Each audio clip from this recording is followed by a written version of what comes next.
have with me the BJP State President Annamalai. Thank you for joining us, sir. So we're seeing that a huge controversy has erupted with the governor of Tamil Nadu. We've seen a huge black flag protest that has happened in Tamil Nadu, and slogans were raised saying "Go back, governor, go back, Ravi," and also flags were thrown at the convoy of the governor. This kind of a situation, how do you see it, sir? This is unprecedented complete breakdown of law and order machinery in Tamil Nadu.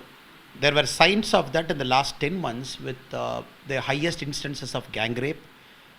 Tamil Nadu in the 10 months have seen law and order which Tamil Nadu hasn't seen in the last 70 years, that kind of things. Because whenever DMK comes to power, it's a known fact that they take control of the police department by their local functionary, and they don't allow police to function independently. So what happened in Mailadurai, at one end we can say it's a complete failure of the police machinery. At the other end, I would say it's politically orchestrated. Over the last 3 days, DMK giving a statement they will oppose the governor. Then DMK tactically bringing their alliance leaders to the front to oppose governor. Then DMK mobilizing the crowd in Mailadurai. Then DMK taking a backseat because they don't want DMK flags to come in the TV and the television camera. And DMK is also an expert in this because when Madam Indira Gandhi visited Tamil Nadu after the emergency, that is the first instance in Indian history where a former Prime Minister was assaulted in Madurai.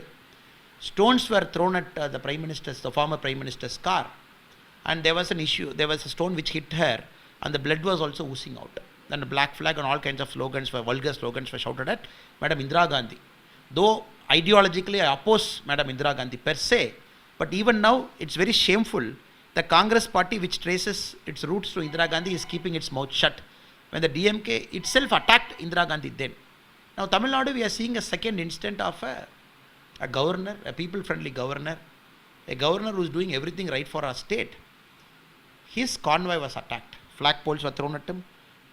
Stones were thrown at the convoy. I can show you videos where they have thrown stones at the convoy. And the police have tactically given the permission to the black flag protesters right next to the convoy. I don't understand as a former cop also, because some political party including DMK must have pressured to give you that. Complete breakdown. And I think I've also put out a tweet in the social media and the morning statement also. If the Chief Minister thinks his ideology is more important than governing the state, he should resign.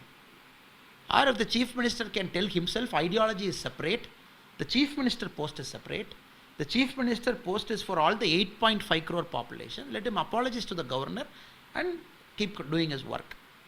But if he thinks for me ideology is more important, that will cloud all my decision making, he should better resign. That is what I said in the morning also. So the protest was in the name of the anti-NEET bill, stating that the anti-NEET bill is not being processed, is not being sent to the president, a time frame is not being set. How do you see that, sir? Do you think that a time frame should be set? The governor is well within his rights. The constitution has given him enough powers, and the governor is fully a person. He's not a postman. He's not some chaprasi. To take you give me a letter, I'm giving you. He's not a petty bureaucrat. He's a governor of a state. He has to apply his independent mind, and he has to reasonably convince himself that this bill is for the betterment of the state. Then he has to send it. Simply because you have an assembly, simply because you want to make it an emotional issue, simply because you don't have alliance partners. You have all people in the alliance contested in the DMK symbol only. So technically they are not parties of different ideology. They are all DMK parties only. Simply because you have them in the assembly, you pass a bill. You cannot call that as a will of the power of the Tamil Nadu. No. Tamil Nadu people, they want NEET now. I can show you n number of representation in my office, thousands of representation where people want NEET. Because they believe NEET in the last 3 years has made it everybody an access friendly, a backward access friendly, a poor person access friendly. NEET is opening up opportunities. Now governor has to look at that. We have very eminent educationists meeting governor, giving representation. NEET should not be scrapped. On top of that, we have an AK Rajan committee report which is absolutely faulty with its conclusion, with the numbers and data. And governor has asked questions on it also. Now I am telling the state government repeatedly over the last 6 months, please release the note governor has sent to the speaker. Why he thinks the NEET bill, the what is passed in the assembly, is not according to the provisions of constitution and law. He has sent a note. Why are you not releasing the note? For all the bills which the DMK claims it is stuck with the governor has sent a note back to the speaker with his doubts, with clarifications. Why are they not releasing the white paper on it? If the white paper gets released, the people of Tamil Nadu will know, yes, the governor is fully within his rights to ask for clarification. Or in some cases, to bring to the government's attention that bill is against the UGC, the bill is against this constitutional provision. Now they are not releasing it. So I don't think that this meeting, which was orchestrated by the DMK themselves to attack the governor, I don't think this is connected to NEET remotely also. This is connected to the simple fact you want to show fear to the governor of the state. You want to take control of the governor's office so that you can do all your illegal activities in Tamil Nadu. This is a simple fact. So anybody, a right man, would not believe this has got anything to do with NEET. So the leader of opposition, Edappadi K. Palaniswamy, has also said that if the governor of the state does not have security, how about the common man? He's even asked Chief Minister M.K. Stalin about how his portfolio, which is the police department, is doing its duty and has demanded a proper action against those who were there in the protest. How do you see this? In this case, instead of taking action on the police officials, in this case the police officials' hands are tied. It's a very clear instruction. When I have been repeatedly saying over the last 3 days in press meetings and press conferences that in Mailaduthurai, DMK and alliance parties have called for a protest, the CM is keeping its mouth shut. Why are you not speaking? I have been speaking for the last 3 days. When CM is just keeping his mouth shut and sitting, allowing this to happen, I think the CM is directly to be blamed. The CM is directly to be held responsible for failure in his duty of maintaining law and order, which is his first Raj Dharma. The first Raj Dharma of a CM or a PM is to protect your own people. He has failed in his Raj Dharma. Now the second issue, the larger issue of the law and order complete breakdown in Tamil Nadu, yes, in the last 10 months Tamil Nadu has shown we are one of the worst states in terms of law and order maintenance. Because Tamil Nadu has never seen a woman getting gang raped. Every month you are seeing a Nirbhaya kind of incident here. Because all rowdies are roaming. Moment people fight with somebody in Chennai, the next minute he takes a weapon and shows. Do you know who I am? I've got a DMK connection.